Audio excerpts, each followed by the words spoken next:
உபாகம் 8ஆம் அதிகாரம் 18ஆம் வசனத்தை நாம் இணைந்து கர்த்தருடைய நல்வார்த்தையை நாம் வாசிப்போம். உன் தேவனாகிய கர்த்தரை நினைப்பாயாக, அவரே உன் பிதாக்களுக்கு ஆணையிட்டு கொடுத்த தம்முடைய உடன்படிக்கையை உறுதிப்படுத்தும்படி இந்நாளில் உனக்கு உண்டாயிருக்கிறது போல ஐஸ்வர்யத்தை சம்பாதிக்கிறதுக்கான பலனை உனக்கு கொடுக்கிறார்.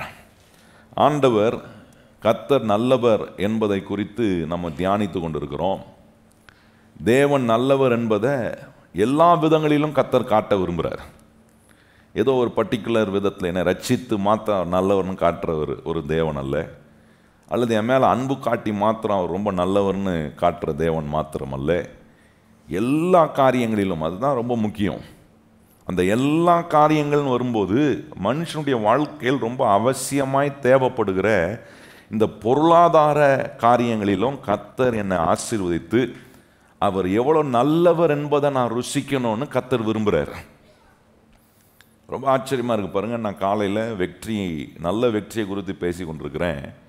இந்த நல்ல வெற்றியில் கூட ஆண்டவர் இந்த பொருளாதாரத்திலையும் வெற்றி உள்ளவர்களாக இருக்க வேண்டும் என்று ஆண்டவர் போதிக்கிறத நான் ரொம்ப ஆசீர்வாதமாக நினைக்கிறேன்.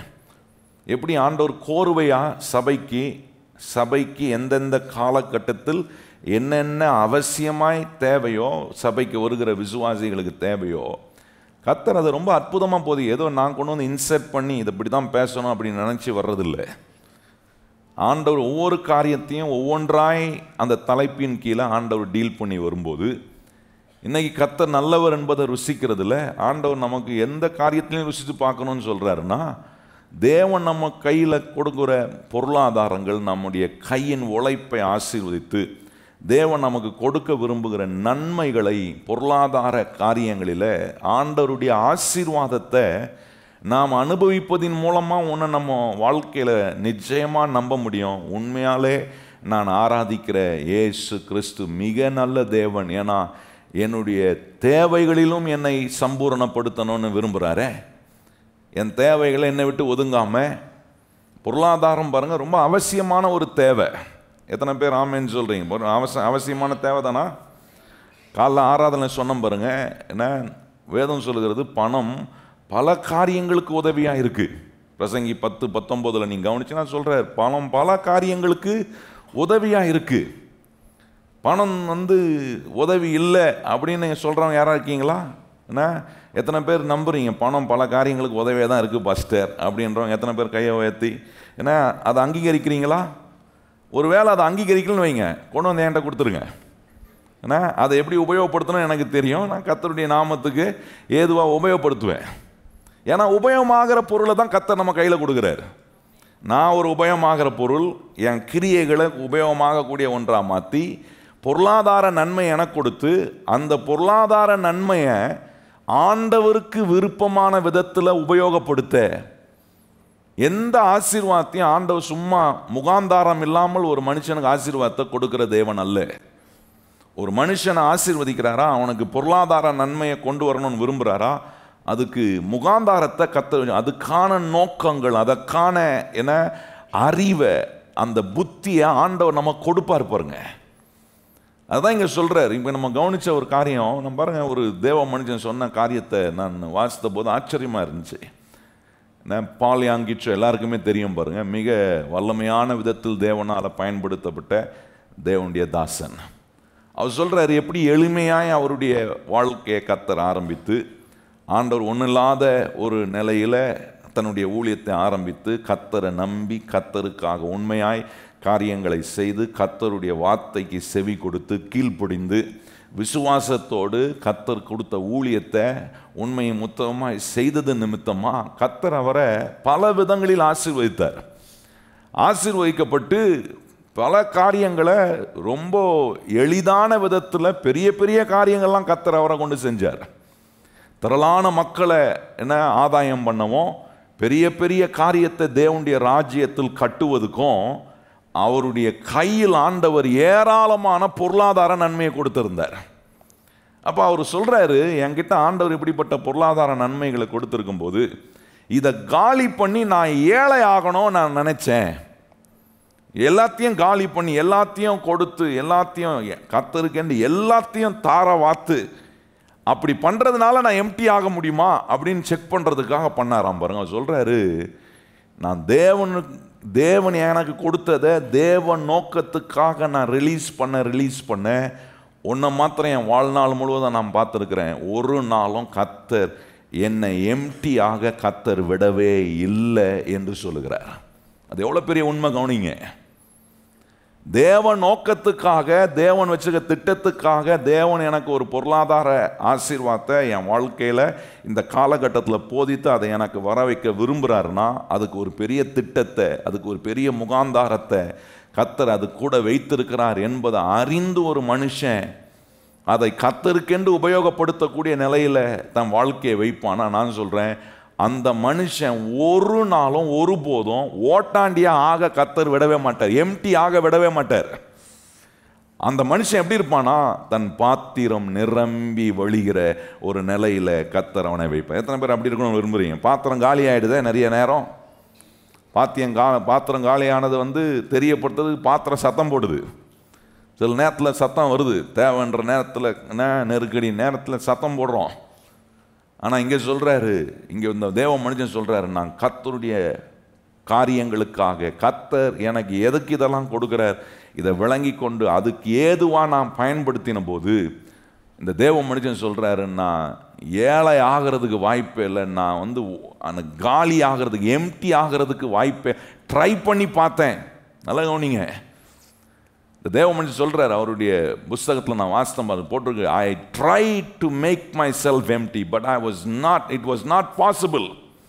அது சாத்தியம் ஆகலை. ஏன்னா கடவுளை நான் அப்படி விடலை.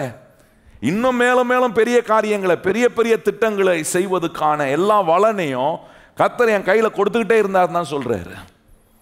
அப்போ கவனிச்சு பாருங்க, அந்த தேவ மனுஷனுடைய மனதுக்குள்ளேயும் இருதயத்துக்குள்ளேயும் கர்த்தருக்கென்று செய்ய வேண்டிய திட்டங்கள், கர்த்தருடைய சத்தத்துக்கு கீழ்ப்படுகிற அனுபவம், இதெல்லாம் எவ்வளோ உச்சக்கட்டமான விதத்தில் தன் வாழ்க்கையில் கை கொண்டிருப்பார் கொஞ்சம் யோசித்து பாருங்க. அதுதான் இங்கே நம்ம வாசிக்கிறோம். இங்கே சொல்கிறாரு, உன் தேவனாகிய கர்த்தரை நினைப்பாயாக. வெறும் என்னை ரட்சிப்பார், என்னை காப்பாற்றுவார், எனக்கு உதவி செய்வார், இதெல்லாம் நினைக்கணும். எல்லா விதத்திலையும் அவரை நம்ம நினைக்கலாம். ஆனால் இங்கே ரொம்ப அற்புதமாக ஒரு காரியத்தை நினைக்க சொல்லுது. என்னென்னா, கர்த்தர் நான் நினைக்கிறேன், ஏன்னா ஐஸ்வர்யத்தை சம்பாதிக்க எனக்கு அவர் தான் பலன் கொடுக்குறாரு. எத்தனை பேர் கையவாதி சொல்ல முடியும்? இது ஏன் பலன் இல்லை, ஏன் சாமர்த்தியம். அதான் சொன்ன பாருங்க, இப்போ இருக்கிறதுல நீங்கள் இன்னும் 1000 மடங்கு அதிகமாகிறது. உலகம் உங்களுக்கு அதை செய்ய முடியாது, அல்லது உங்களுக்கு யாரும் இதை உங்களுக்கு கொடுக்க முடியாது. இந்த நன்மையை கர்த்தர் நமக்கு பலன் கொடுக்கிறதினாலே இப்படிப்பட்ட மாபெரும் காரியங்களை கர்த்தர் நம்முடைய வாழ்க்கையில், சாதாரணமான நம்முடைய வாழ்க்கைக்குள்ள ஆண்டவரை நம்பி ஆண்டவருக்கு கீழ்ப்படிந்து தேவன் நம்மோடு செய்திருக்கிற உடன்படிக்கை, இதெல்லாம் தான் ரொம்ப முக்கியம் பாருங்க. ஒரு மனுஷனோட உடன்படிக்கை செய்கிறாருன்னா நீங்கள் வேதத்தில் கவனிச்சு பாருங்க, எந்த மனுஷனோட கடவுள் உடன்படிக்கை செய்கிறாரோ அந்த மனுஷனுக்கு சில முகாந்தாரங்களை சொல்லி தான் அவனோட உடன்படிக்கை பண்ணுறாரு. ஆபிரகாமோட ஆண்டவர் உடன்படிக்கை பண்ணுறார். உடன்படிக்கை பண்ணும்போது அவனுக்கு சொல்கிறார், நான் உன்னை என்ன வாக்குவேன், நீ என்னவா இருக்கணும், நான் உன்னை ஆசீர்வதிப்பேன், நீ ஆசீர்வாதமாக இருப்ப, பூமியில் உள்ள வம்சங்கள் எல்லாம் உன் மூலமாக ஆசீர்வதிக்கப்பட்டிருக்க. ஒரு முகாந்தாரத்தோட, அவனை ஒரு திட்டத்தோட கர்த்தர் எல்லா நன்மைகளுக்கு உள்ளே அவனை கொண்டு வர்றாரு. அப்போ ஒரு உடன்படிக்கையை ஆண்டவர் நம்மோடு செய்யும் போது மறந்துடக்கூடாது. சும்மா ஒன்றும் ஆண்டவர் செய்யலை, அதுக்கான திட்டங்கள், அதற்கான எல்லா காரியங்களையும் கர்த்தர் முன்னாயத்தம் பண்ணி அதுக்கு நேராக நம்முடைய மனதையும் இருதயத்தையும் மாற்றி அமைப்பதுக்கு ஏதுவான விதத்தில் செய்கிறார். போன வாரம் உங்களுக்கு காண்பித்தம் பாருங்க, இறுதியில் முடிக்கும் போது ஒன்று சொன்னேன். இஸ்ரவேல் ஜனங்களை ஆண்டவர் வெறும் எம்டியான ஒரு நிலையில் அவங்கள வெளியே அனுப்பாமல் கர்த்தர் அவர்களை மூட்டை மூட்டையாக நன்மையை தூக்கிட்டு வரும்படி பண்ணார். ஆண்டவர் எப்படி செஞ்சார் பாருங்க. ஏன் அதை செஞ்சா கொஞ்சம் யோசித்து பாருங்க. எகிப்திலிருந்து அவங்க எகிப்தில் போய் என்ன கேட்க சொல்கிற, எகிப்தியன்ட்ட போய் கேளு, வெள்ளியும் பொண்ணையும் கேளு, உடைமைகளை கேளு, அவன் உனக்கு கொடுப்பான். போய் கேட்குறாங்க, கேட்ட உடனே அவங்க பேக் பண்ணி மூட்டை மூட்டையாக எடுத்து கொடுக்குறான். யோசித்து பாருங்க எப்படி நடந்துச்சு, இப்படி எதற்காக இதை ஆண்டவர் செஞ்சார், அதுதான் யோசிக்கணும். நிறைய நேரம் பாருங்க இப்படி ஆண்டவரை நினைக்கிறது இல்லை. ஆண்டவர் பொருளாதார ஆசீர்வாதத்தை கொடுக்குறாருன்னா வேற மாதிரி கண்ணோட்டம் வந்துடக்கூடாது நமக்கு. ஒரு பொருளாதார நன்மையை நம்முடைய வாழ்க்கைக்குள்ள கர்த்தர் கொண்டு வருவதற்கு இப்போ நான் செய்கிற வேலையில் கர்த்தர் தம்முடைய ஆசீர்வாதத்தையும் பலனையும் பெருக்கத்தையும் எனக்கு அவர் கட்டளையிடக்கூடிய தேவனாக இருக்கிறார். ஆனால் இதை செய்யும் போது அதுக்கு ஒரு முகாந்தாரத்தோட, அதுக்கு ஒரு நோக்கத்தோட கடவுள் நமக்கு செய்கிறார். இந்த இஸ்ரவேல் மக்களை என்ன எல்லாத்தையும் கொடுத்து மூட்டை கட்டி அனுப்புனார். எதுக்குன்னா, பின்பாக வரும் நாட்களில் கர்த்தர் அவங்க கையில் இருக்கிற வெள்ளியும் பொன்னையும் வைத்து ஏன்னா ஒரு ஆசரிப்பு கூடாரத்தை கட்டுவதற்கான திட்டத்தோடு கர்த்தர் கொடுத்து அனுப்புறாரு. நல்லா கவனிக்கணும். நம்ம எப்படி ஆயிடக்கூடாதுன்னா, கர்த்தர் நமக்கு பொருளாதார நன்மையை கொடுப்பாருன்ட்டு எனக்கு என் குடும்பத்துக்கு ரொம்ப செல்ஃபிஷாக நம்ம ஒரு நமக்கும் ஒரு சர்க்கிளை போட்டு வச்சுக்கூடாது. நம்முடைய மனம் இருதயம் கர்த்தருக்கு முன்பாக ஒரு திறந்த புஸ்தகம் போல இருக்கணும். ஆண்டவரே, நீர் என்ன சொல்றீரோ, நீர் எந்த காரியத்தை எப்போ என்ன செய்ய சொல்றீரோ, நீர் கொடுக்கிற நன்மையை வச்சு நீர் எவ்விதமான விதத்தில் ஆண்டவரை அதை உபயோகப்படுத்த விரும்புகிறீரோ அதை நீர் செய்ய ஆண்டவரே என்னுடைய வாழ்க்கையில் எல்லா அனுமதியும் உமக்கு இருக்கு ஆண்டவரே. ஏன்னா எனக்கு ஒன்று தெரியும், இன்னைக்கு என்கிட்ட இருக்கிற எல்லா ஆசீர்வாதத்துக்கும் நான் அதுக்கு சொந்தக்காரன் அல்ல.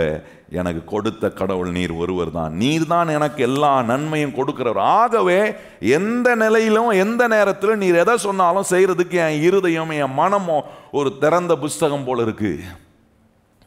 நீ கவனிச்சு பாருங்க, கர்த்தர் அப்படி கொடுத்து அனுப்பினதுனால தான் ஆசரிப்பு கூடாரத்தை கட்டுறதுக்கு ஏன்னா ஜனங்களிடத்துல மோசே போய் சொன்ன போது ஜனங்கள் திரளாக கொண்டு வந்து குமிச்சார்கள்.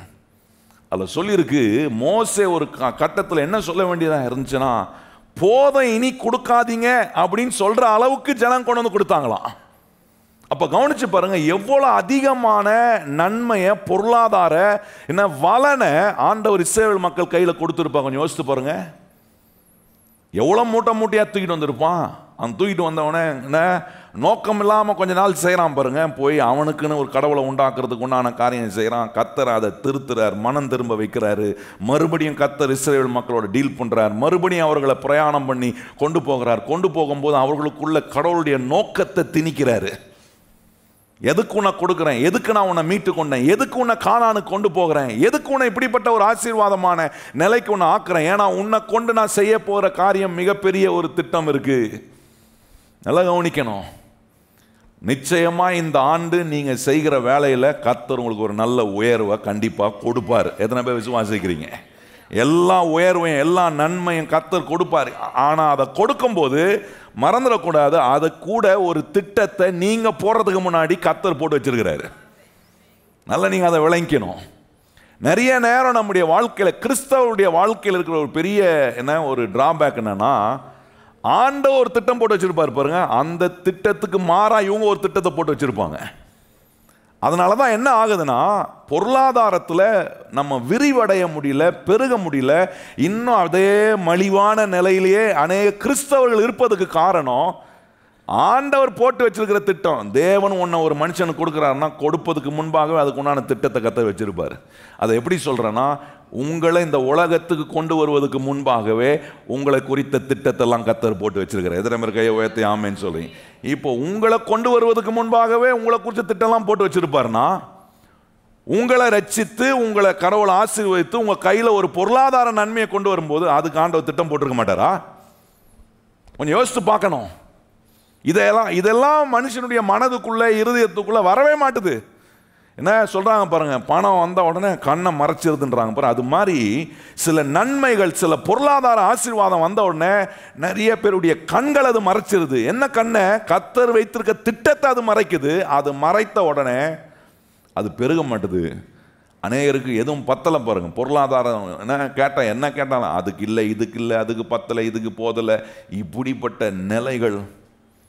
ஆனால் தேவன் ஒரு மனுஷனுக்கு அவருடைய திட்டத்தை நிறைவேற்றுகிற மனுஷன் கையில் நன்மைகளை ஆசீர்வாதத்தையும் கொடுப்பாருன்னா, நான் சொல்கிறேன், அந்த மனுஷனுக்கு எல்லா காரியங்களிலும் கர்த்தர் கொடுக்குற நன்மை எப்படி இருக்கும்னா, போதுமானதுக்கும் மிக அதிகமான விதத்தில் கர்த்தர் அதை சம்பூர்ணப்படுத்துவார். கையை சொல்லுங்க, கர்த்தர் எனக்கு கொடுக்குற நன்மைகள் எல்லாம் எப்படி இருக்கணும்?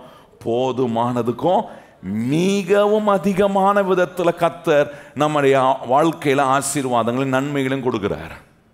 இப்படி அனுபவிக்கிறேன்னா செக் பண்ணணும். இப்படி அனுபவிக்கலன்னா, இப்படிப்பட்ட சத்தியங்களை நான் கொஞ்சம் தியானிக்கல, யோசிச்சு பாருங்க.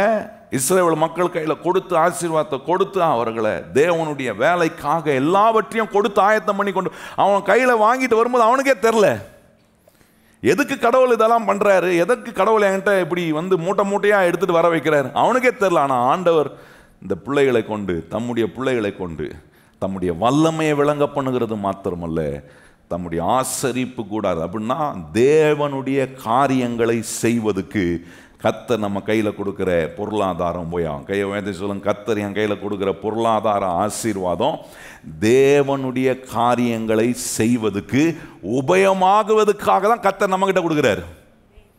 அதனால்தான் தேவனுடைய பிள்ளைகளை ஆசீர்வதிக்க கர்த்தர் விரும்புகிறார். பாருங்க, எத்தனை பேருக்கு தெரியும் உங்களை ஆசீர்வதிப்பது கர்த்தருக்கு பிரியம்னு உங்களுக்கு தெரியுமா? என்னெல்லாம் கர்த்தர் ஆசீர்வதிப்பாரா? நிறைய கிறிஸ்தவம் இந்த கதையிலே தான் இருக்கிறாங்க. என்னெல்லாம் கர்த்தர் ஆசீர்வதிப்பாரா? அப்படிப்பட்ட சந்தேகத்திலே நான் சொல்கிறேன், உங்களை ஆசீர்வதிப்பது கர்த்தருக்கு பிரியமானதாக இருக்குது. எத்தனை பேர் கையை வச்சு சொல்லுங்க, என்ன ஆசீர்வதிப்பது கர்த்தருக்கு எப்படிப்பட்ட காரியம்? பிரியமான காரியம், லேசான காரியம், கஷ்டம் கிடையாது. அதெல்லாம் இங்கே கொண்டு வந்து உங்களை இந்த வசனங்களை கேட்க வச்சு அதுக்கு மாறாக இருக்கிற சிந்தனைகளெல்லாம் மாற்றி தேவ திட்டத்துக்கும் தேவனுடைய நோக்கத்துக்கு நேராக நம்முடைய மனதை கடவுள் வந்து இந்த வசனத்தின் மூலமாக டியூன் பண்ணி நம்மளை ஆயத்தப்படுத்தி இதை செஞ்ச பிறகு ஆண்டவர் கொண்டு வந்து நன்மைகளை கொடுக்குறாரு. பாருங்க, அதுதான் சொல்றாரு. இப்படி நம்ம நினைக்கிறோமா ஆண்டவரை?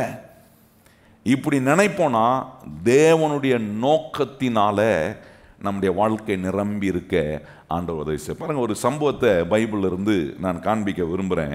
1 நாளாகமத்தில் கவனிச்சிங்கன்னா தாவீதை குறித்து சொல்லப்பட்டிருக்கு. இந்த தாவீதுக்கு எப்படிப்பட்ட எண்ணம் இருந்துச்சு பாருங்க. கடவுள் கொடுக்குற நன்மைகளில் அவனுடைய எண்ணம் மாத்திரம் எப்படி இருந்துச்சு கொஞ்சம் செக் பண்ணி பாருங்க. இன்னைக்கு நான் தாவீது போல இருக்கிறேனா அப்படின்னா, தாவீது போல இருக்கிற நமக்கு எல்லா நன்மையும் கர்த்தர் சம்பூர்ணமாக குறையில்லாமல் கொடுப்பார். தாவீது சொல்கிறான், நான் ஆடு மேய்த்து கொண்டிருந்தேன், குடும்பத்திலே முக்கியப்படுத்தலை, ஏன்னா தூக்கி ஓரமாக போய் ஆடுகளை மேய்க்கணும்னு பார்த்துக்கோ அப்படின்னு சொல்லி கொடுத்து அனுப்பிச்சிட்டாங்க. நான் குடும்பத்தில் இருந்த நாட்களை காட்டிலும் காட்டுக்குள்ளே ஆடுகளை மேய்த்து கொண்டிருந்த நாட்கள் தான் அதிகம். குடும்பத்தில் ஒன்றும் நான் முக்கியமான ஆளாக படலை. அதனால் நம்மளை எந்த வேலைனாலும் வேலை வருது, வீட்டில் ஏதாவது செய்கிறதுக்கு முன்னாடி நீ ஆடை பார்க்க போ, ஆடுகளை மேய்க்கிறதுக்கு போன்னு அனுப்பிடுவாங்க. நான் பெரும்பாலான நேரத்தை காட்டுக்குள்ளே தான் செலவு பண்ணேன். இந்த தாவீது சொல்ல, இப்படி இருந்த என்ன, ஒதுக்கப்பட்டிருந்த முக்கியம் இல்லாமல் இருந்த என்ன, இந்த ஆண்டவர் என்னை தேடி வந்து என்னை அபிஷேகித்து எந்த குடும்பத்தின் முன்பாக நான் முக்கியப்படுத்தப்படலையோ அதே குடும்பத்துக்கு முன்பாக அவர்களெல்லாம் கர்த்தர் ஒதுக்கி என்ன, என்னுடைய தகப்பனுக்கு முன்பாக, சகோதரர்களுக்கு முன்பாக, என் குடும்பத்தாருக்கு முன்பாக என்ன கர்த்தர் அபிஷேகம் பண்ணினாரே, அபிஷேகம் பண்ணி என்னை ராஜா ஆக்கியிருக்கிறாரே. யோசிக்கிறான், இதெல்லாம் நினைக்கிறான் அவன். எப்படிப்பட்ட நிலையில் இருந்த என்னை தேடி வந்து என்னை நேசிக்கிறார், என்னை தெரிந்து கொண்டு என்னை குவாலிஃபை பண்ணி என்னை அனாயின் பண்ணி என்னை ராஜாவாக்கி, ராஜாவாக்குனது மாத்திரம் இல்லை, அந்த ராஜாவாகிறதுக்கு எத்தனை தடை வந்துச்சு. சவுல் என்ன வாழ்க்கையை கொல்லும்படி பல காரியங்களை செய்ய வந்தான். அதெல்லாம் கர்த்தர் என்னை காப்பாற்றி என்னை ராஜாவாக்கி ஒரு யுத்தத்திலும் நான் தோத்து போகாம எல்லா யுத்தங்களிலும் ஜெயித்து அந்த ஜெயத்தின் மூலமா ஆண்டவர் திரளான செல்வத்தை எனக்கு கொடுத்தாரு. வேதவசனம் சொல்லுகிறது, தாவீது ராஜாவா இருந்த காலத்துல இஸ்ரவேல் ஜனங்களும் தாவீது ஆண்ட தேசமும் உலகத்திலே செல்வந்தரமான நாடா இருந்துச்சா. அப்படிப்பட்ட வெற்றியை ஆண்டவர் தாவீது கொண்டு வந்து குவிச்சாரு. ஏன் குவிச்சா கொஞ்சம் யோசிச்சு பாருங்க. வேதம் சொல்லுகிறது, இந்த இடத்துக்கு வரதுக்கு முன்னாடி ஒரு வசனத்தை வாசிக்க விரும்புகிறேன் பாருங்க. அப்போஸ்தலர் நடவடிக்கைகள் 13ஆம் அதிகாரம். அப்போஸ்தலர் நடவடிக்கைகள் ஏன் இதை செஞ்சார், இப்படிலாம் செய்கிறாரு, ஏன் செய்கிறாரு கொஞ்சம் யோசிச்சு பாருங்க. இந்த வசனத்தை வாசித்தா உங்களுக்கு அப்படியே புரியும், ஏன் கர்த்தர் அவனுக்கு செஞ்சாரு, கரெக்டு தான் அப்படின்றத நம்ம அங்கீகரிக்க முடியும். பாருங்க, அப்போஸ்தலர் நடவடிக்கைகள் 13ஆம் அதிகாரம் பாருங்க. அப்போஸ்தலர் நடவடிக்கைகள் 13ஆம் அதிகாரத்தில் 22ஆம் வசனத்தை கவனிச்சு பார்ப்போமா, வாசிப்போமா. 22ஆம் வசனம் நாங்கள் சொல்லியிருக்கு பாருங்க. பின்பு அவர் அவனை தள்ளி தாவீதை அவர்களுக்கு ராஜாவாக ஏற்படுத்தி ஈசாவின் குமாரனாகிய தாவீதை என் இருதயத்துக்கு ஏற்றவனாக கண்டேன். நல்லவன் என்ன சொல்றாரு பாருங்க, இவன் யாரு, என் இருதயத்துக்கு ஏற்றவனா இருக்கிறான்னு பக்கத்தில் இருக்கிறவன் இல்லை, எதிராளி இல்லை, ஜனங்கள் இல்லை. ஆண்டவர் சொல்ல என் இருதயத்துக்கு அவன் ஏற்றவனா இருக்கான், நான் கண்டுபிடிச்சேன்றாரு. நல்லா கவனிக்கணும். இந்த விதங்களில் கர்த்தர் உங்களோடு செஞ்சிருக்கிற உடன்படிக்கை, கர்த்தர் உங்களை நல்ல ஆசீர்வாதங்களை சம்பாதிப்பதற்கான, ஐஸ்வர்யத்தை சம்பாதிப்பதற்கான பலனை கொடுக்கிறார் என்கிறத அறிகிற ஒரு நிலையில் ஒரு மனுஷன் இருப்பானா, அவன் கடவுளை உண்மையாக நம்புறவனாகவும் கர்த்தர் சொல்ற வார்த்தை அப்படியே கீழ்ப்படிந்து செயல்படுத்துறவனா இருப்பான். அப்படி இருந்தாங்க தாவீது. அதுதான் ஆடு மேய்த்து கொண்டிருந்தவனை போய் தேடி பிடிக்கிறாரு, ஒதுக்கப்பட்டவனை போய் தேடி பிடிக்கிறார். இல்லை, இவன் நான் சொல்றது அப்படியே செய்வான். அதனால கவனிங்க கர்த்தருடைய பிள்ளைகளே, இந்த ஆலயத்துக்குள்ளே வசனத்தை கேட்குற நம்ம ஒவ்வொருவரும் ஆண்டவருக்கு முன்பாக எப்படி இருக்கணும்னா, ஆண்டவர் எப்படி பார்க்கணும்னா, என் பிள்ளைங்க நான் சொல்றது அப்படியே 100க்கு 100 கேட்டு கீழ்ப்படிந்து செய்வாங்க அப்படின்ற ஒரு சர்டிஃபிகேட்டை நம்ம வாங்குவோம்னா, நான் சொல்கிறேன், இந்த உலகத்தில் கர்த்தர் எல்லா நன்மைகளையும் கர்த்தர் நம்ம கையில் கொண்டு வந்து கொடுக்க அவர் வல்லவர். அதான் இங்கே சொல்லியிருக்கு பாருங்க. சொல்கிறாரு என்ன, தாவீது என் இருதயத்துக்கு ஏற்றவனாக கண்டேன், கண்டது மாத்திரம் இல்லை, அதுக்கப்புறம் என்ன சொல்கிறாரு பாருங்க, எனக்கு சித்தமானவைகளை எல்லாம் அவன் செய்வான் என்று அவனை குறித்து. என்ன மாதிரி டெஸ்டிமனிங்க நான் கேட்குறேன். இன்னைக்கு இது மாதிரி நம்மளை ஆண்டவர் சொல்றக்கூடிய நிலைக்கு நம்ம வச்சிருக்கிறோமா? வச்சிருக்கணும்னா உன் தேவனாகிய கர்த்தரை நீ நினைப்பாயாக. கை வைத்து சொல்லுங்க, நான் ஒவ்வொரு நாளும் கர்த்தர் சொல்றதை நான் நினைக்கிறது மாத்திரம் அதுக்கு கீழ்ப்படிந்து அதை என் வாழ்க்கையில் செய்யும் போது கர்த்தர் சாட்சி கொடுப்பார். என் பிள்ளை எனக்கு சித்தமானதை செய்வான்.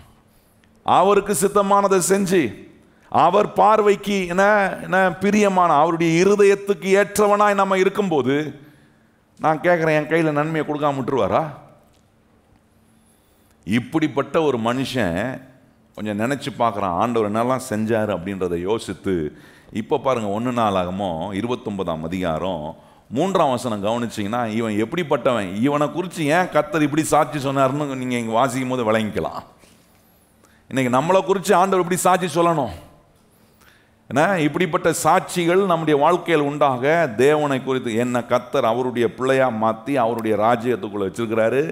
நான் கடவுளுக்கு முதலிடம் கொடுக்குறவன், கடவுளுடைய திட்டங்களுக்கு முதலிடம் கொடுக்குறவன், எனக்கு கர்த்தர் கொடுக்குற எல்லா நன்மைகளிலும் நான் கர்த்தரை முக்கியப்படுத்துகிறவன், கர்த்தருக்கு முதலிடத்தை கொடுக்குறேன்ற ஒரு நிலை நமக்கு இருக்கோன்னா, இங்கே தாவீது சொல்கிறான் பாருங்க, இதெல்லாம் யோசித்து பார்த்து சொல்கிறான், இந்த அரண்மனையில் இருக்கிறதுக்கு நான் தகுதியே கிடையாது, ஆனால் என்னை தகுதிப்படுத்தி என்னை ராஜாவாக இருக்கிற எனக்கு வெற்றி மேல் வெற்றியை குவித்து அந்த ஒவ்வொரு வெற்றியிலும் செல்வ திரட்சியை கர்த்தர் எனக்கு உண்டு பண்ணி நல்லா சொல்கிறான் பாருங்க. எப்படிலாம் யோசிக்கிறான் பாருங்க, எப்படி வந்துச்சு செல்வ திரட்சியில், எப்படி எனக்கு வந்துச்சு, ஆண்டவர் எனக்கு வெற்றி கொடுத்து கர்த்தர் பலன் கொடுத்ததினால நான் கர்த்தரை நினைக்கிறேன், என் தேவனாகிய கர்த்தரை என் முப்பிதாக்களை நான் நினைக்கிறேன். தாவீது சொல்றான், நினைச்சு பார்க்கிறேன், நினைத்து கடவுள் என்னை எப்படிலாம் மாற்றி இருக்கிறாரு, என்னை எந்த அளவுக்கு தூக்கி கொண்டு வந்திருக்கிறார். ஒவ்வொரு நாளும் வாழ்நாள் முழுவதும் தாவீது நினைக்கிறாங்க. அதான் இந்த தாவீது சொல்றாரு, நான் தாழ்வில் இருக்கும் போதும் எனக்கு அவர் எல்லாமா இருந்தார், நான் உயர்ந்திருக்கும் போதும் அவர் எனக்கு எல்லாமா. எத்தனை பேர் அப்படி சொல்ல முடியும்? நான் தாழ்வில் இருக்கும் போதும் கர்த்தர் எனக்கு எல்லாமா இருக்கிறாரு, எந்த உயர்வுக்கு கொண்டு போனாலும் அவர் தான் எனக்கு என்னவா இருப்பாரு. நிறைய பேருக்கு தாழ்வில் இருக்கும்போது ஆண்டவரே நீ தான்ப்பா எல்லாம், அது ரொம்ப நல்ல ஜாம்பவான நம்ம சொல்லுவோம்.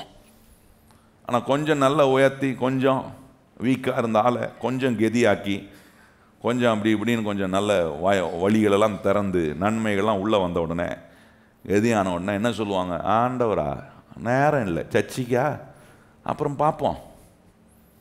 அதுதான் இந்த தாவீது ராஜா சொல்கிறான், நான் தாழ்ந்து இருக்கும் போதும் எனக்கு நீர் என்னவா இருந்தீர் எல்லாமே. இப்போ என்னை ராஜா வாக்கி உயர்த்தி வச்சு, இங்கேயும் நான் ஒன்று சொல்கிறேன், ஆண்டவரே நீர் தான் எனக்கு எல்லாம். எத்தனை பேர் அப்படி சொல்ல வர, எந்த உயர்வு எனக்கு நீர் கொடுத்தாலும், எந்த பொருளாதார நன்மையை எனக்கு நீர் கொண்டு வந்தாலும், நீர் தான் எனக்கு எல்லாம். அவன் என்ன சொல்கிறான் பாருங்க, 3ஆம் வசனம் பாருங்க, ரொம்ப அற்புதமாக அங்கே நடக்குது பாருங்க. இன்னும் என் தேவனுடைய ஆலயத்தின் மேல் நான் வைத்திருக்கிற வாஞ்சை நாள். நல்லா கவனிங்க, எப்படி வருது இவனுக்கு பாருங்க, ஒரு அஃபெக்ஷன் உண்டாகுது, ஆண்டவர் மேல ஒரு அஃபெக்ஷன், பணத்தின் மேல அல்ல, பொருள் மேல அல்ல, அவனை ஆசீர்வதிக்கிற தேவன் மேல ஒரு அஃபெக்ஷன். நல்லா கவனிக்கணும். அதை நம்முடைய அஃபெக்ஷன் எது மேல இருக்கு அது காட்டி. அதுதான் ஆண்டவர் சொல்ல, உன் இருதயம் எங்க இருக்கோ அங்கதான் உன் பொக்கிஷம் இருக்குன்றாரு. உன் இருதயம் கர்த்தருக்கு நேராக, கர்த்தருடைய உடன்படிக்கையில, கர்த்தர் உனக்கு கொடுக்கிற நன்மைகளுக்கு அவரை முக்கியப்படுத்துற இருதயமா இருக்கும்னா ஆண்டவர் சொல்றாரு உன் வாஞ்சை கரெக்டா இருக்கும். ஒரு மனுஷனுடைய வாஞ்சை, ஒரு மனுஷனுடைய அஃபெக்ஷன் கரெக்டானதா இருக்கும்னா அவனுடைய செயல்முறைகள், அவனுடைய approach of his life will be always right. When your affection goes wrong, your approach goes wrong. நல்லா கவனிக்கணும். அதை அஃபெக்ஷன் அப்ரோச்சை மறந்துடாதீங்க. உங்க அஃபெக்ஷன் எது மேல வைக்கிறீங்களோ அதை சார்ந்து தான் உங்க அப்ரோச் இருக்கும். உங்க அப்ரோச் மாறுதுன்னா விளங்கிக்கலாம் நம்ம அஃபெக்ஷன் தப்பாயிருச்சு, நம்ம வாஞ்சை தப்பாகுது. இந்த தாவீதுக்கு பாருங்க, கடவுளை குறித்த வாஞ்சை, கடவுளை என்ன ஜனங்க அந்த நாட்கள் எங்கெங்கெல்லாம் போகிறாங்களோ அங்கங்கெல்லாம் ஆண்டவர் தாபரித்தார். இப்போ இந்த தாவீதுக்கு ஒரு ஆசை, ஆண்டவர் அங்கங்க தூக்கிட்டு போயிட்டு உடன்படிக்கையும் பெட்டியை தூக்கிட்டு போய் அங்கங்க வைக்கிறாங்களே, அதுக்கு பதிலாக ஒரு தேவ ஆலயத்தை கட்டி அந்த தேவ ஆலயத்துக்குள்ள உடன்படிக்கையை வைத்து தேவனுடைய பிரசன்னம் எப்பொழுதும் இருக்கிற மாதிரி நம்ம பண்ணணும். இடைவிடாம ஜனங்க வந்து கர்த்தரை ஆராதிக்கிறதுக்கு உண்டான காரியங்களை செய்யணும்ன்ற வாஞ்சை அவனுக்கு இருந்து சொல்றான். தேவனுக்காக ஒரு ஆலயத்தை கட்டணும் அப்படின்னு சொல்றான். தேவ காரியம் எதை காட்டுறேன், இந்த தாவீதுக்குள்ள எவ்வளோ பெரிய ராஜாவா, எவ்வளோ பெரிய வெற்றிகளை அடைந்து, எவ்வளோ செல்வங்களை தன்னுடைய வாழ்க்கைக்குள்ள வந்தாலும் தேவனுடைய காரியத்தை குறித்த சிந்தை உள்ளவனா இருந்தான் பாருங்க. அதுதான் காட்டுது அவனுடைய அஃபெக்ஷன், அவனுடைய வாஞ்சை ஆண்டவர் மேல கொஞ்சம் கூட குறையில. இப்படிப்பட்ட ஒரு மனுஷனை பார்த்து தான் சொல்றாரு, என் இருதயத்துக்கு ஏற்றவன், என் சித்தத்தெல்லாம் செய்கிறவனாய் இருப்பான் என்று கர்த்தர் அவனை குறித்து சாட்சி கொடுத்தார் என்று வேதம் சொல்லுகிறது. அங்க சொல்லியிருக்கு பாருங்க. அவனா சொல்றான், இன்னும் என் தேவனுடைய ஆலயத்தின் மேல் நான் வைத்திருக்கிற வாஞ்சையினால் பரிசுத்த ஆலயத்துக்காக நான் சவதரித்த அனைத்தையும் தவிர இன்னும் சொந்தமான பொன்னையும் வெள்ளியும் என் தேவனுடைய ஆலயத்துக்கென்று சொல்றான். ஏற்கனவே சவதரித்து வச்சிருக்கிறேன், ஆனாலும் அது போக என்னுடைய பங்கையும் நான் கொடுக்கிறேன்றான். என்ன மாதிரி வாஞ்ச பாருங்க. தன்னிடத்தில் இருக்கிற அந்த வெள்ளி பொண்ணு என்னும் அந்த பொருளை கர்த்தருக்கு முன்பாக கொண்டு வருவதுக்கு அவனுடைய இருதயத்தில் எந்த தயக்கமும் இல்லை. நல்லா கவனிக்கணும். ஆண்டவர் உங்களை பொருளாதாரத்தில் சம்பூரணமாக ஆசீர்வதிக்கணும்னா அதை கர்த்தருக்கு கொண்டு வரணும். கர்த்தருக்கு முன்பாக அதை மறைக்கக்கூடாது, அதில் ஆண்டவரை ஒதுக்கக்கூடாது. ஏன்னா எல்லாத்துலேயும் கர்த்தரை கொண்டு வச்சு என்ன ஜாம் பண்ணுறதுல வீட்டில் கர்த்தரை முதலிடம் வைப்போம், வெளியே போகும்போது ஜாம் பண்ண அதெல்லாம் முக்கியத்துவம் கொடுப்போம். ஆனால் அந்த பணம்னு வரும்போது அதில் தான் கர்த்தரை அப்புறம் பார்த்துக்கலாம். இந்த அப்புறம் பார்த்துக்கலான்னு அங்கே விடுறதுனால தான் பிசாசு பூந்துடுறான். உள்ளே பூந்து என்ன பண்ணுறான், கடவுள் தம்முடைய பிள்ளைகளுக்கு கொடுக்க விரும்புகிற பொருளாதார செழிப்பை அடைய முடியாதபடிக்கு எல்லாத்துலேயும் தட்டுப்பாடுலேயே இருக்கும்படி பண்ணிவிடுறான். ஆனால் இங்கே பாருங்கள், ஒரு மனுஷன் ஆரம்பித்து ராஜாவாகி ஒவ்வொரு யுத்தத்துலையும் ஜெயிக்கும் போதும் அவனுடைய வாஞ்சை மாத்திரம் கரெக்டாக இருந்துச்சு. எனக்கு அந்த வார்த்தை ரொம்ப அற்புதம். அந்த வாரம் நான் அதை தியானிச்சேன் பாருங்க. ஆனால் அவன் வாஞ்சையை கவனி. ஒரு மனுஷனுடைய வாஞ்சை என்னன்றதை கண்டுபிடிப்பார்னா ஆண்டவர், அவனுடைய செயல்முறைகள் அதை தொடர்ந்து அற்புதமான விதத்தில் தேவனை வெளிப்படுத்துகிற ஒன்றாக இருக்கும். சொல்கிறான், தேவனுடைய ஆலயத்துக்காக நான் சவதரித்து வைத்தது ஒரு பக்கம் இருக்கு, எனக்கு சொந்தமாக சில காரியங்களை நான் சேர்த்து வச்சிருக்கேன், அதை கூட இன்னும் நான் தர்றதுக்கு வாஞ்சையாக இருக்கிறேன் சொல்கிறான் பாருங்க. நீங்கள் அதுக்கு அப்படியே தொடர்ந்து வாசித்தீங்கன்னா ரொம்ப ஆச்சரியமாக இருக்குன்னா சொல்கிறான், என்ன செங்கலினால செவரை கட்டாமல், செவரு வாழை கட்டாமல் தங்கத்தினால கட்டுறதுக்கு உண்டான விதத்தில் அவ்வளோத்தையும் நான் கொடுக்குறேன், வெள்ளியும் பொண்ணையும் நான் கொடுக்குறேன் அப்படின்னு சொல்கிறான். இவனுக்கு கீழே இருக்கிற இந்த ராஜாவுக்கு கீழே இருக்கிற ஜனங்க இந்த ராஜா செய்கிறத பார்த்து இந்த ராஜா ஒரு வாய்ப்பு கொடுக்குறான் பாருங்க. என்ன ஆச்சரியம்னா இந்த ராஜா சொல்கிறான், இப்படி நான் செய்கிறேன், இப்படி கடவுள் மேல் நான் வாஞ்சியாக இருக்கிறதுனால செய்கிறேன், உங்களுக்கு வாஞ்சியாக இருந்தால் அதை செய்யுங்கன்னு சொன்னபோது வேதம் சொல்லுகிறது, நீங்கள் தொடர்ந்து அந்த வசனங்களை வாசி 9ஆம் வசனத்தில் வாசிங்கன்னா ஜனங்களும் அதே வாஞ்சையோடு அதே சந்தோஷத்தோட பார்க்குறாங்க இந்த ராஜா எப்படி செய்கிறான், இந்த ராஜா எப்படி கடவுள் மேலே வாஞ்ச வைக்கிறான், நம்பிக்கையை வைக்கிறான் பார்க்குறாங்க. கடவுளுடைய திட்டங்களுக்கு இந்த ராஜா எல்லாவற்றையும் கொடுக்கறதுனால தான் தேசம் ஆசீர்வதிக்கப்பட்டிருக்கு. இந்த தேசத்தில் நான் இருக்கிறதுனால ஆசீர்வதிக்கப்படுறேன். ஏன்னா இப்படிப்பட்ட ஒரு ஆசீர்வாதமான கடவுளுக்கு முக்கியத்துவம் கொடுக்கிற ஒரு ராஜாவா இருக்கிறானே, இந்த ராஜாவுக்கு கீழே நம்ம இருக்கிறனால ஆசீர்வதிக்கப்படுறோம்னு சொல்லி ஜனங்களும் வாஞ்சையோட கொண்டு வந்து கொடுத்ததை பார்த்து வேதம் சொல்லு 9ஆம் வசனத்தில் கவனிச்சிங்க, நாங்கள் சொல்லியிருக்கு, தாவீது ஜனங்க கொண்டு வந்து இவனை போல வாஞ்சையை கொடுப்பதை பார்த்தபோது தாவீது சந்தோஷப்பட்டான் என்று சொல்லியிருக்கு. நம்முடைய வாஞ்சை ரொம்ப முக்கியமானது. உங்களுடைய அஃபெக்ஷன், இந்த இந்த பாருங்க, எப்பவுமே இந்த ஒரு மனுஷனை கடவுளை விட்டு வெளியே போக பண்ணக்கூடிய ஒரு காரியம் எதுனா பணம்.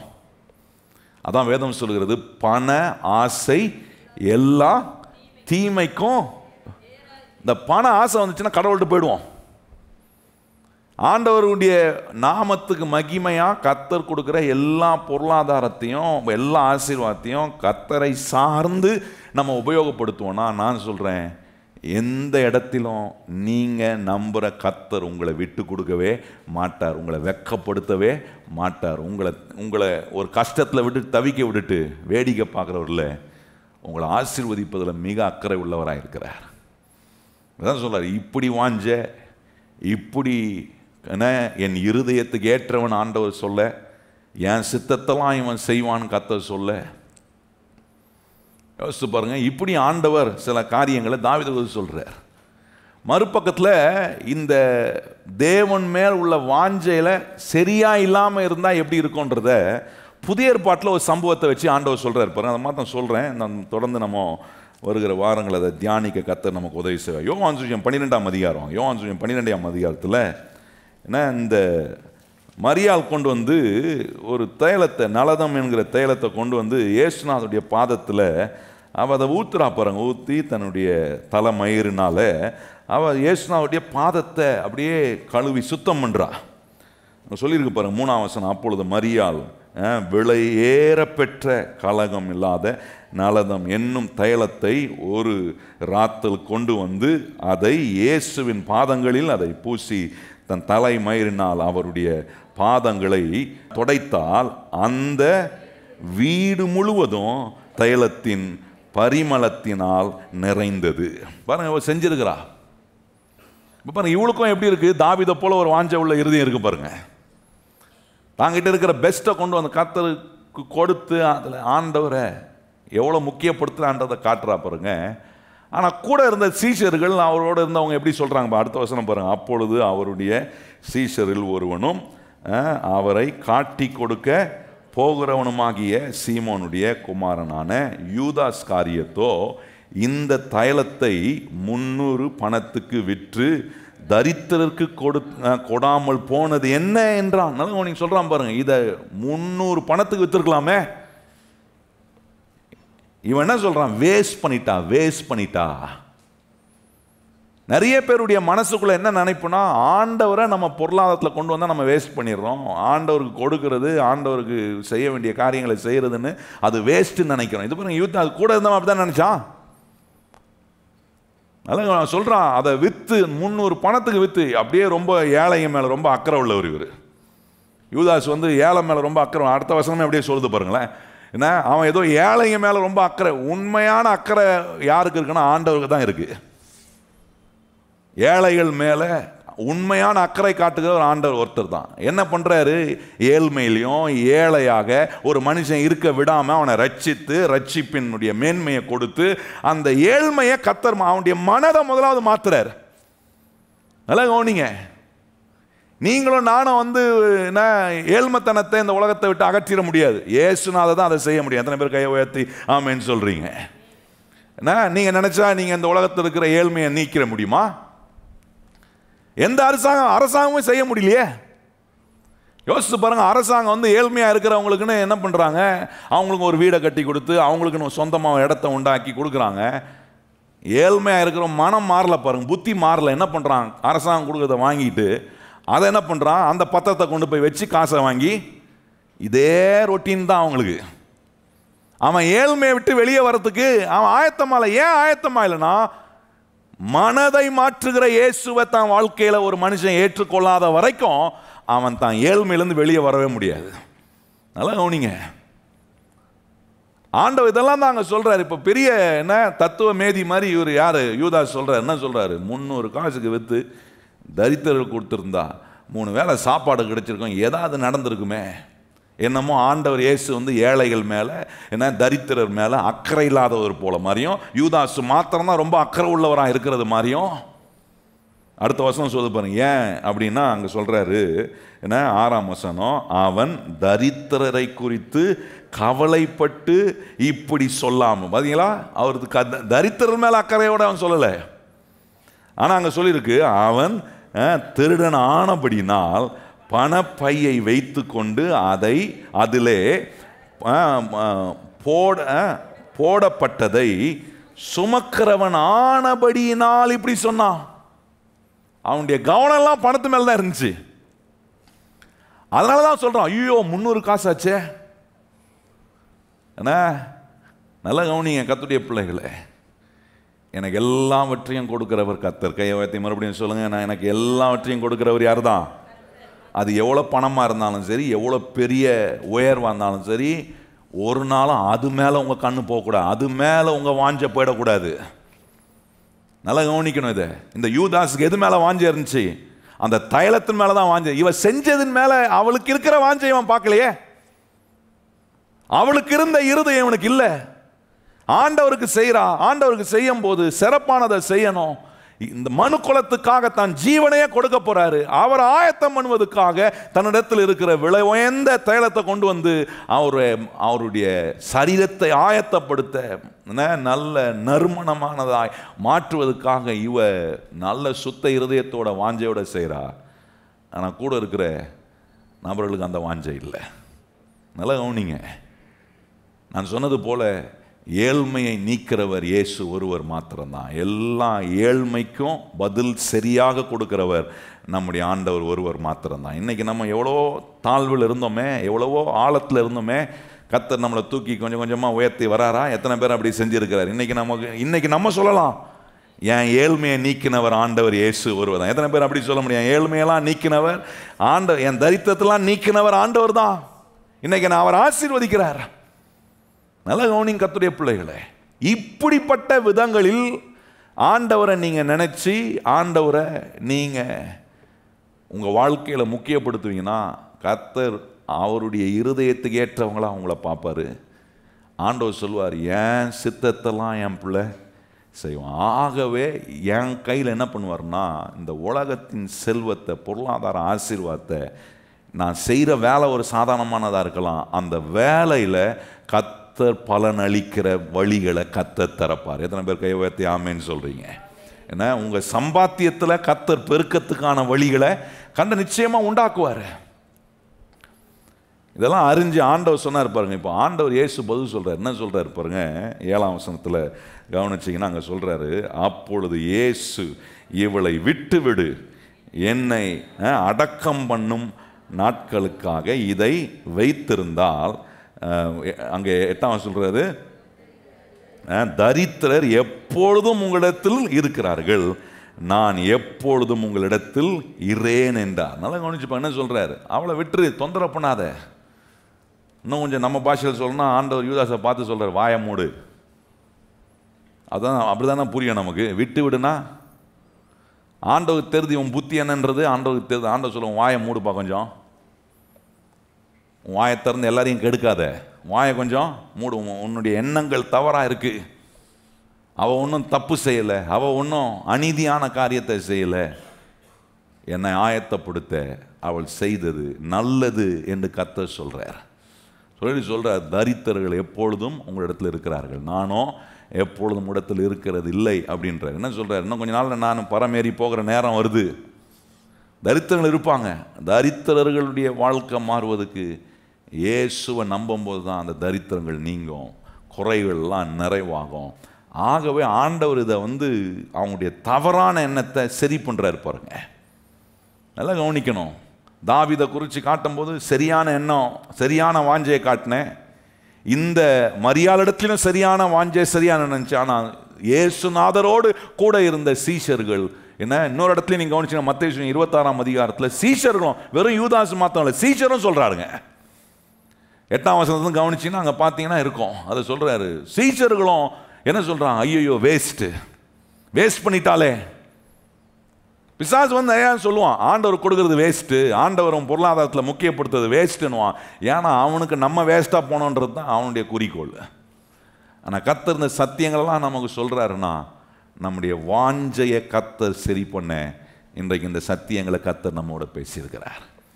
ஏன் கர்த்தரை நான் முக்கியப்படுத்துகிறேன், ஏன் என் பொருளாதாரத்தில் கர்த்தரை கொண்டு வந்து நான் முன்ன வைக்கிறேன், ஏன்னா எனக்கு கொடுக்கிற எல்லாவற்றுக்கும் அவர் ஆதாரமாக இருக்கிறதுனால நான் அவரை கனப்படுத்துகிறேன். கை வச்சு சொல்லுங்கள், எனக்கு கொடுக்குற எல்லாவற்றுக்கும் யார் தான் ஆதாரம்?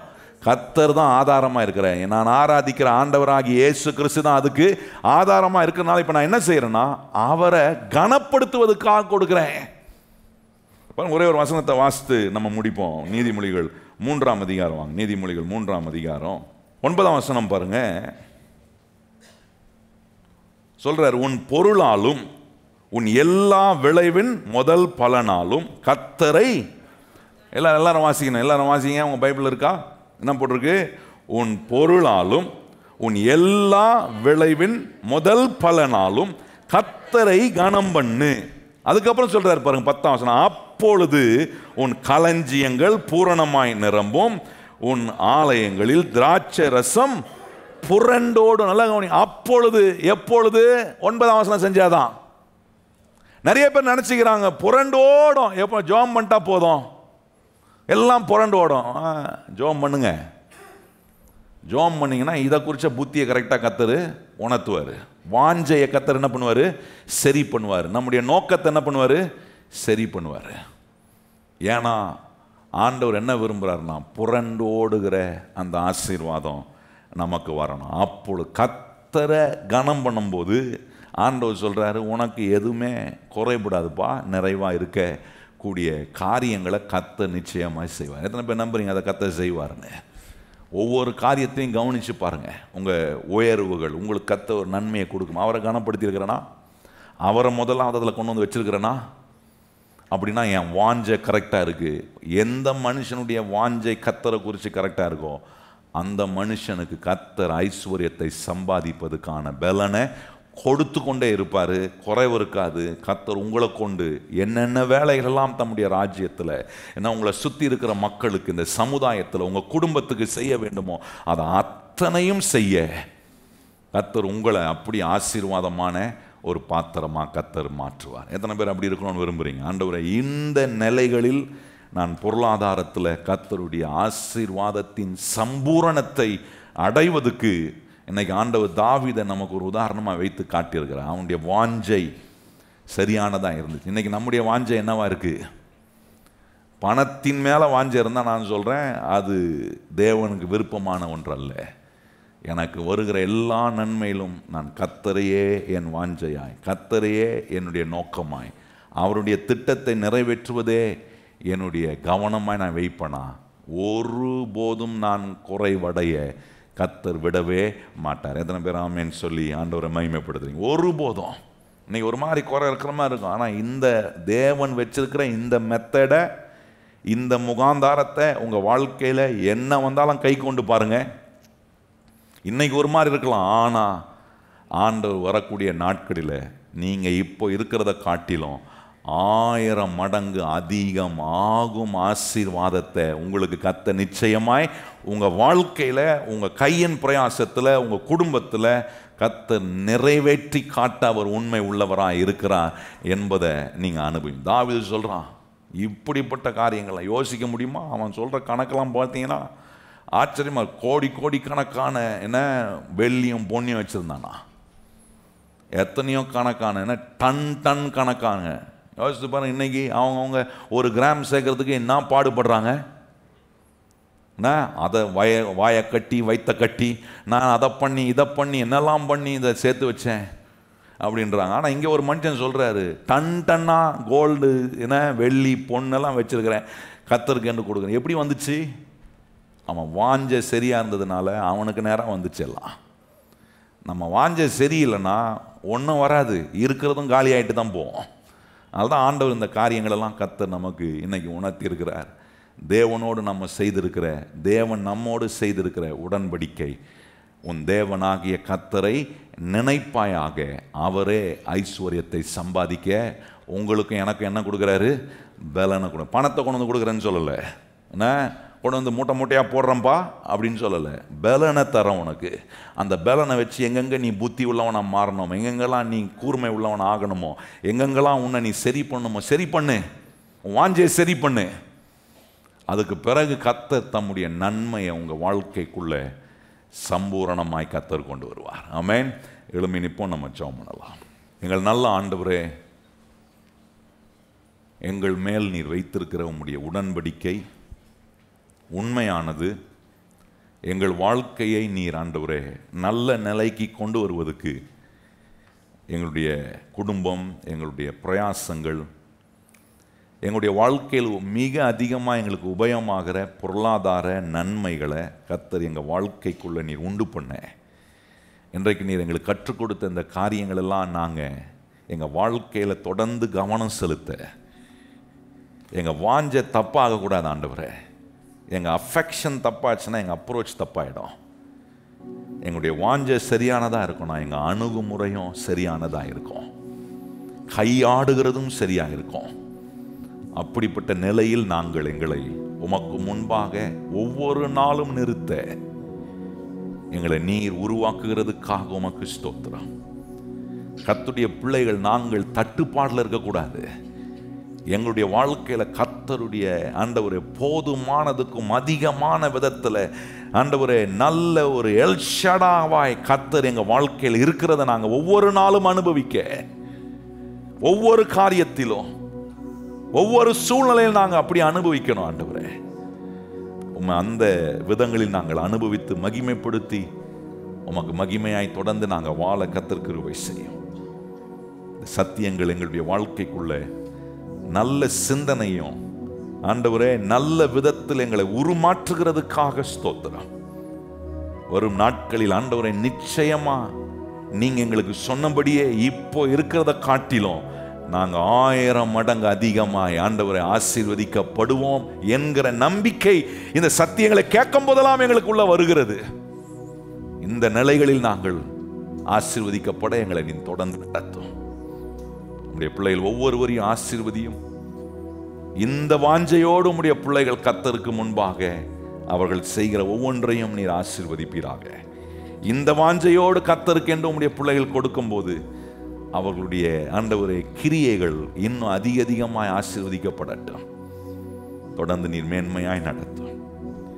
இயேசு கிறிஸ்துவின் நாமத்தில் ஜெபிக்கிறோம் எங்கள் நல்ல பிதாவே, ஆமென்.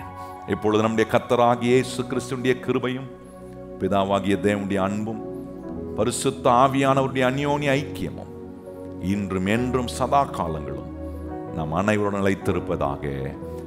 எல்லாரும் இணைந்து சொல்லுவோம். என் ஆத்துமாவே கர்த்தரை ஸ்தோத்திரி, என் முழு உள்ளமே பரிசுத்த நாமத்தை ஸ்தோத்திரி. என் ஆத்துமாவே கர்த்தரை ஸ்தோத்திரி, கர்த்தர் செய்த சகல உபகாரங்களை மறவாதே. ஆமென்.